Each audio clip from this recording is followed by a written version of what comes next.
अस्सलामुअलैकुम। Welcome to RB motivation plus MLT education point.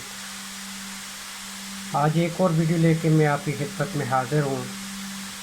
जैसे कि पहली वीडियो हमारी थी ब्लड शुगर में, हमने उसकी एक टाइप पे बात की थी, रैंडम ब्लड शुगर क्या होता है। आज हम ब्लड शुगर की एक और टाइप पे बात करेंगे, फास्टिंग ब्लड शुगर क्या होता है, इस पर हम बात करेंगे। वीडियो शुरू करने से पहले अगर किसी ने हमारे YouTube चैनल को सब्सक्राइब नहीं किया, हमारे YouTube चैनल को सब्सक्राइब कर लें और बेल आइकन को ज़रूर प्रेस करें ताकि आने वाली तमाम वीडियो की नोटिफिकेशन आप तक पहुंच सकें। शुरू करते हैं। फास्टिंग ब्लड शुगर क्या है? इसको शॉर्ट फॉर्म में हम FBS कहते हैं। अब जो फास्टिंग ब्लड शुगर टेस्ट होता है, इसको फास्टिंग ब्लड शुगर टेस्ट को फास्टिंग ब्लड ग्लूकोज टेस्ट भी कहते हैं और इसको फास्टिंग प्लाज्मा ग्लूकोज टेस्ट भी कहते हैं। इसमें जो फास्टिंग ब्लड होता है, इसमें हम ब्लड या प्लाज्मा, उससे हम मरीज़ के जो प्लाज्मा या खून में मिकदार होती है शुगर की, उससे हम वो मालूम कर लेते हैं। अब इसके लिए फास्टिंग ब्लड शुगर के लिए कौन सा वक्त ज़रूरी है? अब यहाँ पे ज़ाहिर सी बात है, फास्टिंग का मतलब होता है खाली पेट। तकरीबन मरीज़ 8 से 10 घंटे तक कुछ खाए पिए ना, और उसके बाद जो उसका हम सैंपल लेकर उससे का टेस्ट करते हैं, वो होता है फास्टिंग ब्लड शुगर। अभी हम किस मकसद के लिए कर रहे होते हैं, हम देखेंगे कि फास्टिंग ब्लड शुगर अक्सर डॉक्टर पे मरीज़ों को क्यों रिकमेंड करते हैं, इसका क्या मकसद होता है। इसका मेन मकसद ये होता है कि वो ये चीज़ देखना चाह रहे होते हैं कि ब्लड में या प्लाज्मा में इंसुलिन है या नहीं, कम बनती है या ज़्यादा बन रही है, और कम बन रही है या नहीं बन रही, और जिसकी वजह से उनका जो फास्टिंग ब्लड लेवल है वो हाई हो जाता है। अब यहाँ पे हमने उसका मकसद भी देख लिया। मेन मकसद उसका इंसुलिन मालूम करना होता है। अगर इंसुलिन कम है या कम बन रही है या नहीं बन रही, तो जिसकी वजह से उनका फास्टिंग ब्लड शुगर में उसका शुगर लेवल ज़्यादा होगा। अब इसकी नॉर्मल वैल्यूज़ क्या होती है? लेस दैन 100 मिलीग्राम पर डेसीलीटर।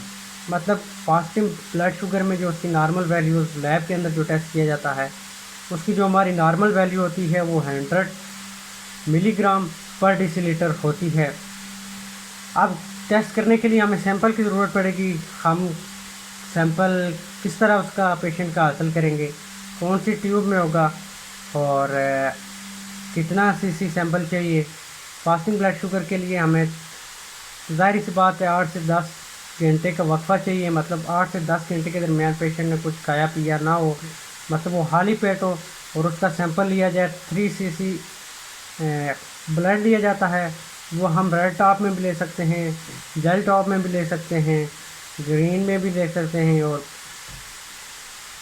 ग्रे टॉप में भी ले सकते हैं। ये वाइल्स हैं जिनको मैंने टॉप से आपको आइडेंटिफाई करवाया कि इनमें हम उनके लिए ब्लड ले सकते हैं। अब यहाँ पे हमारी जो नॉर्मल वैल्यूज़ आ रही हैं वो लेस दैन 10 मिलीग्राम पर डेसीलीटर होना चाहिए। जब हम सैंपल लेते हैं, सैंपल लेने के बाद फिर हम उसको रिजल्ट तैयार करते हैं। उसके बाद हम लैब के अंदर जो हमारी केमिस्ट्री एनालाइज़र होती है उसके अंदर हम लगा के और उसका टेस्ट परफॉर्म करते हैं, तो उससे हमें रिज़ल्ट का पता चल जाता है। अब हमें ये कैसे पता चलेगा कि जो हमारा पेशेंट डायबिट है, प्री डायबिट है या नॉर्मल है? इसके लिए अगर मरीज़ 99 लेस दैन 99 मिलीग्राम पर डेसीलीटर उसकी वैल्यू बता रहा है, तो वो होगा नॉर्मल, मतलब उसमें शुगर नहीं है। अगर 100 to 126 मिलीग्राम पर डेसीलीटर है, तो जो पेशेंट होगा वो प्री डायबिट है, मतलब वो शुगर उसको अनकरीब होने वाली है। मतलब शुगर के उसको सिम्टम हमें नज़र आ रहे थे, आसार उसके नज़र आ रहे थे, लेकिन कंफर्म डायबिट वो नहीं होता। 100 से 126 मिलीग्राम पर डेसीलीटर, वो भी फास्टिंग में जो हम ब्लड लेते हैं उसका जो रिज़ल्ट होता है उसकी ये वैल्यू होती है। तो इससे ये होता है कि वो प्री डायबिट है।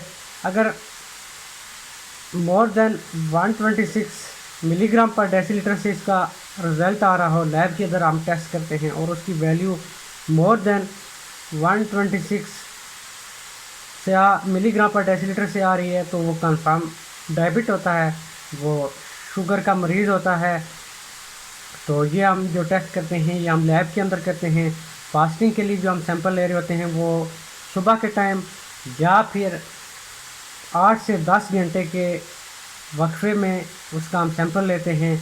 मतलब जो 8 से 10 घंटे के वक्फे का मतलब ये है कि 8 से 10 घंटे के अंदर पेशेंट ने कुछ खाया पिया ना हो, तब जाके हम उसका सैंपल लेते हैं। उसके बाद जो हम उसका टेस्ट करते हैं तो उसके बाद हमें उसकी रिपोर्ट रिजल्ट मालूम हो जाता है। ये थी आज हमारी फास्टिंग ब्लड शुगर टेस्ट के ऊपर वीडियो।